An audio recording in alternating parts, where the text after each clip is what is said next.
Pada episode sebelumnya, Yuan Jia mencoba balas dendam terhadap Yingxi, namun gagal karena Yingxi dikelilingi orang-orang kuat. Yuan Jia yang terluka diselamatkan oleh anak buahnya yang dibantu oleh Nong Jingsan beserta teman-temannya. Tuan Nong merupakan paman dari salah satu murid Yuan Jia yang bernama Huang Wenfa atau yang biasa disapa AFA. Yuan Jia akhirnya sadar dari pingsannya, ia pun berjalan ke depan rumah untuk menemui penolongnya yaitu Nong Jingsan. Yuan Jia berterima kasih kepada Tuan Nong karena sudah menyelamatkan nyawanya, dan berterima kasih juga karena Tuan Nong sudah mengambil jasad seluruh keluarga Huo yang sebelumnya dibantai Yingxi. Yuan Jia pun bersujud kepada Tuan Nong atas bantuan besar tersebut. Tuan Nong pun menerima penghormatan tersebut, namun tanpa disangka ia malah ikut bersujud menghadap Yuan Jia. Mereka saling sujud untuk saling menghormati. Setelah itu, Tuan Nong berharap Yuan Jia mau menjadi saudara sesumpahnya. Namun Yuan Jia menolak karena ia merasa dirinya pembawa sial. Menurutnya orang-orang yang dekat Yuan Jia bakal Tuan Nong pun menjawab dengan tegas bahwa dirinya tidak takut sama sekali, serta berusaha membujuk Yuan Jia agak mau menjadi saudara sesumpahnya.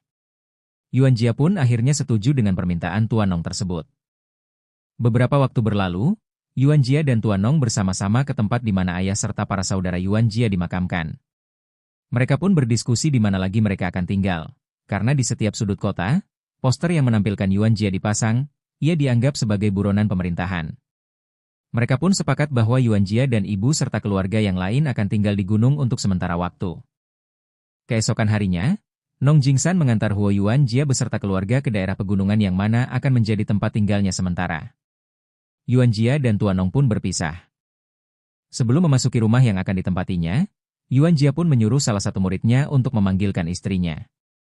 Dalam perbincangan tersebut, Yuan Jia memberitahu bahwa kehidupan di gunung sangatlah susah. Istrinya yang bernama Wang Yunying merupakan putri orang kaya dan Yuan Jia merasa bahwa istrinya tidak akan sanggup dengan kehidupan di gunung. Ia pun memaksa istrinya untuk balik ke kotakan kembali ke orang tuanya. Yuan Jia merasa pernikahan mereka juga berlangsung dengan keterpaksaan. Nona Wang pun bersikeras tidak akan pergi dan ikut bersama Yuan Jia tinggal di gunung. Karena terus-menerus dipaksa, ia pun memilih untuk mengakhiri hidupnya dengan menyeburkan diri di sungai karena menurutnya hidup ataupun mati, ia adalah menantu keluarga Huo. Melihat istrinya dalam bahaya, Yuan Jia pun bergegas menyelamatkan istrinya.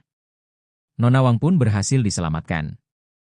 Beberapa waktu berlalu, adegan beralih di mana Yuan Jia sedang melatih murid-muridnya di atas puncak gunung yang diselimuti salju. Setelah selesai latihan, Yuan Jia pun pergi dan sementara murid-muridnya yaitu Gaoqi, Dayu, Wen Fa, dan Xiao Wu berbincang-bincang sejenak. Dalam perbincangan tersebut, terjadi perdebatan antara Gaoqi dan Wen Fa. Dalam perdebatan itu tak ada yang mau mengalah dan mereka pun bertarung. Melihat para saudara perguruannya berkelahi, Dayu pun berusaha untuk melerai pertarungan tersebut. Alih-alih mereka berhenti bertarung, justru Dayu malah dikeroyok oleh Gaoqi dan Wen Fa.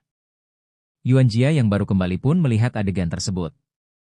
Ia pun mengajak Dayu dan Xiao Wu untuk makan, sementara Gaoqi dan Wen Fa pun dihukum berdiri menggunakan tangan. Saat mereka sedang melaksanakan hukuman, Nyonya Wang pun datang dan menyuruh mereka untuk berhenti. Ia juga memberikan makanan untuk Gaoqi dan Wen Fa. Saat itu pula Nyonya Wang menyampaikan sesuatu kepada Wen Fa. Wen Fa merupakan seorang tuan muda pengusaha kaya, jadi tak sepantasnya ia ikut merasakan susahnya kehidupan di gunung. Namun Wen Fa sudah bertekad untuk mengikuti gurunya selama 3 tahun, jadi ia tak akan meninggalkan tempat tersebut. Setelah itu pun Nyonya Wang meminta tolong kepada Gaoqi. Ia meminta kepada Gaoqi agar pergi ke kota untuk menjual perhiasannya serta membeli beberapa bahan makanan sebagai bekal di tahun baru. Ia juga meminta Wen Fa agar berkenan menemani Gaoqi. Beberapa saat kemudian, Gaoqi dan Wen Fa pun pulang dari kota dan membawa beberapa bahan pangan. Meskipun mereka pulang membawa banyak bahan makanan, ternyata perhiasan yang diberikan Nyonya Wang masih utuh. Nyonya Wang pun mempertanyakan dari mana mereka mendapatkan banyak uang untuk membeli bahan-bahan makanan tersebut. Setelah Nyonya Wang mengetahui bahwa uang tersebut mereka dapatkan dari hasil menjual jam tangan Wen Fa, Nyonya Wang pun marah dan ia memaksa Wen Fa agar mau menerima perhiasan miliknya dan menebus kembali jam miliknya. Tahun baru pun tiba, semua memberi selamat kepada Ibu Yuan Jia. Mereka semua merayakannya. Saat mereka hendak makan bersama, Zhen Sheng pun muncul dengan memanggul seekor babi yang merupakan hasil buruannya. Tidak lupa ia pun memberikan ucapan selamat kepada Ibunda Yuan Jia. Beberapa hari berlalu, setelah terjadi hujan badai selama 3 hari, mereka pun kehabisan stok pangan. Mereka semua hanya makan sayuran dari tanaman liar, Kakak ipar Yuan Jia mengeluh dan membuat ibu Yuan Jia pun marah. Pada penutup episode ini, Yuan Jia mengumpulkan 3 muridnya bernama Gao Qi, Dayu dan Wen Fa. Yuan Jia berencana mewariskan kitab tinju rahasia keluarga Huo. Murid-muridnya pun menolak karena mereka merasa bukan keturunan keluarga Huo. Menurut mereka, yang berhak mewarisi jurus muslihat tersebut hanyalah keturunan keluarga Huo. Bagaimana kisah selanjutnya? Kita tunggu alur cerita episode selanjutnya ya kawan. Terima kasih.